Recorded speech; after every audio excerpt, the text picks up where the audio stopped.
जहां एक तरफ क्या भारत फिर से ब्रह्मोस दागने जा रहा है, तो वहीं दूसरी तरफ बिलावल भुट्टो को भारत क्यों याद आया है। एक तरफ जहां ये सब कुछ चल रहा है, तो वहीं पिनाका पर भारत की सबसे बड़ी खुशखबरी।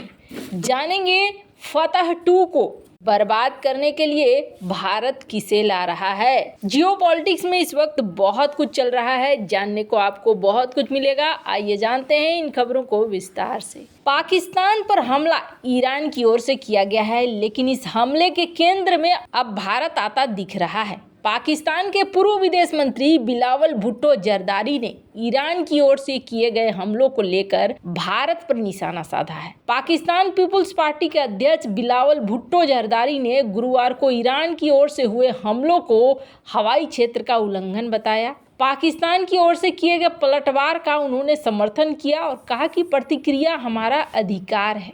ईरान ने मंगलवार को पाकिस्तान के बलूचिस्तान में मिसाइल और ड्रोन हमले किए। ईरान का कहना है कि उसने ये हमला आतंकी संगठन जैश अल अदल के ठिकानों को निशाना बनाकर किया। पाकिस्तान हमले से इतना नाराज हुआ कि उसने ईरान के राजदूत को निकाल दिया और अपने राजदूत को वापस बुला लिया है। इसके बाद पाकिस्तान की ओर से ईरान में मिसाइल हमला किया गया। पाकिस्तान का कहना है कि उसने भी आतंकियों को ही निशाना बनाया है। बिलावल ने कहा कि पाकिस्तान पर इस तरह का हमला एक ट्रेंड बन गया है। बिलावल भुट्टो ने कहा कि हमारे रीजन में एक ट्रेंड शुरू हुआ है और इसी की हमें आलोचना करनी है। उन्होंने कहा, घरेलू प्रेशर को कम करने और जनता को खुश करने के लिए एक इंटरनेशनल विवाद किया जाता है। भारत में जब चुनाव चल रहे हैं, तब उन्होंने भी कुछ ऐसा ही किया था। हमने तब भी सख्त जवाब दिया था। आजकल ईरान के अंदर भी काफी प्रेशर है। हालांकि बिलावल ने अपने बयानों में इस बात का जिक्र करना भूल गए कि रीजन में उनका ही देश है जो लगातार आतंक फैलाता है, जिससे ईरान भारत के साथ साथ खुद उनका भी देश परेशान है।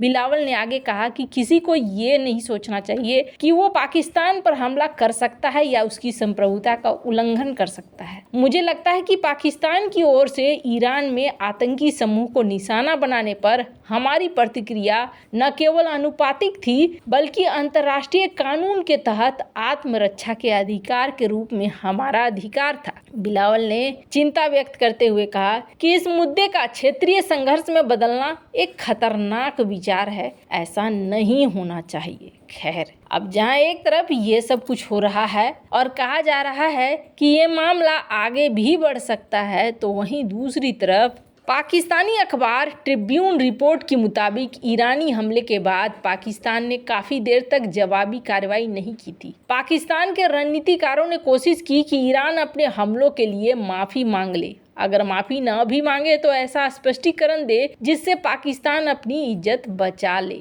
इससे पाकिस्तान को जवाबी हमला करने का नाटक नहीं करना पड़ता। ईरान ने पाकिस्तान की इस मांग को सिरे से खारिज कर दिया है। इसके बाद दबाव बनाने के लिए पाकिस्तान ने अपने राजदूत को वापस बुलाने का फैसला किया। साथ ही ईरानी राजदूत को देश निकालने का आदेश भी दे दिया। खैर, जहां एक तरफ ये सब कुछ हो रहा है, तो वहीं दूसरी तरफ आपको याद होगा चीन और पाकिस्तान की तरफ से खतरों को कभी नजरअंदाज नहीं किया जा सकता है। वो कभी भी हिमाकत कर सकते हैं। उस वक्त चीन हो या पाकिस्तान हो या फिर दोनों साथ हो, भारत उन्हें जमीन सुखाने की तैयारियों में कोई कसर नहीं छोड़ना चाहता है। यही वजह है कि सेना की ताकत बढ़ाने की दिशा में लगातार काम हो रहा है। इसी क्रम में जब स्वदेशी पिनाका सिस्टम के लिए लंबी दूरी के गाइडेड रॉकेट बनाने का फैसला हुआ, तो ये रॉकेट 200 किलोमीटर की दूरी पर निशाने को भेदने में सक्षम होंगे,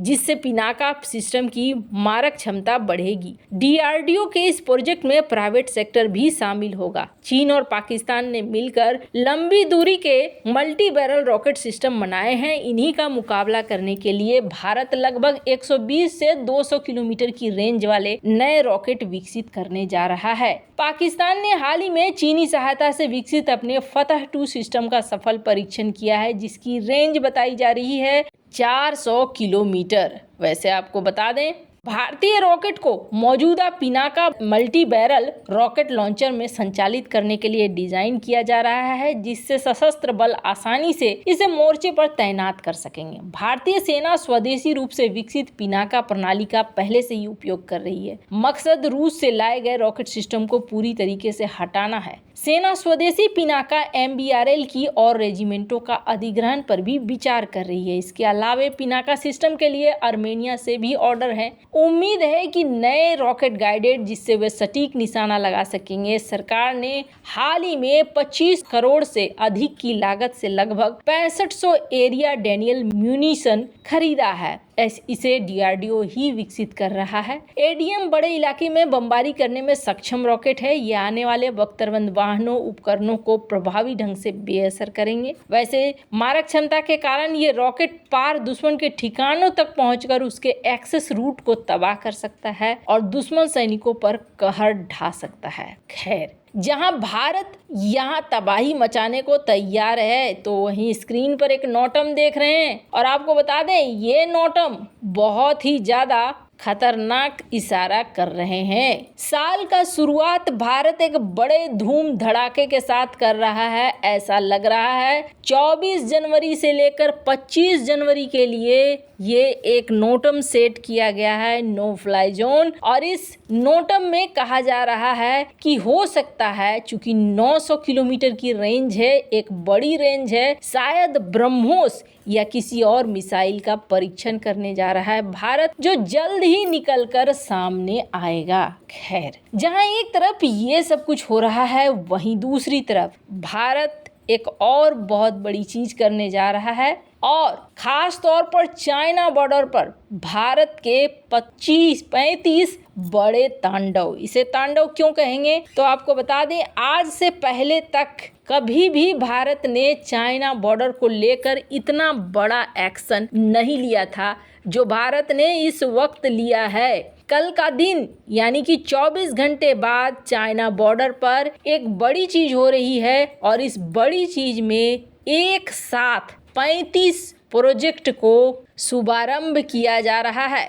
खास तौर पर LAC पर भारत बहुत ही ज़्यादा एक्टिव नज़र आ रहा है और आपको बता दें, भारत सबसे पहले कल एक स्टील ब्रिज जो कि जोशीमठ और मल्लारी हाईवे पर है, उसे ओपन करने जा रहा है और ये अंतर्राष्ट्रीय बॉर्डर रिमखिम एक्सिस, नीति पास, सुमना, लथपाल, तोड़ीदुंगा, ये सारे सेक्टर को जोड़ेगा। तो वहीं दूसरी तरफ इस ब्रिज के साथ साथ भारत के रक्षा मंत्री 34 और इंफ्रास्ट्रक्चर प्रोजेक्ट जो कि BRO के तहत बनाए जा रहे हैं, उन सब का उद्घाटन करने जा रहे हैं। 11 इनमें से ऐसे प्रोजेक्ट हैं जो कि जम्मू कश्मीर में होने जा रहे हैं, तो 9 ऐसे हैं जो लद्दाख में, 8 ऐसे हैं जो अरुणाचल प्रदेश में और 3 ऐसे हैं जो उत्तराखंड में, 2 ऐसे हैं जो सिक्किम में, 1 मिजोरम में और 1 हिमाचल प्रदेश में। ये काफ़ी क्रिटिकल प्रोजेक्ट हैं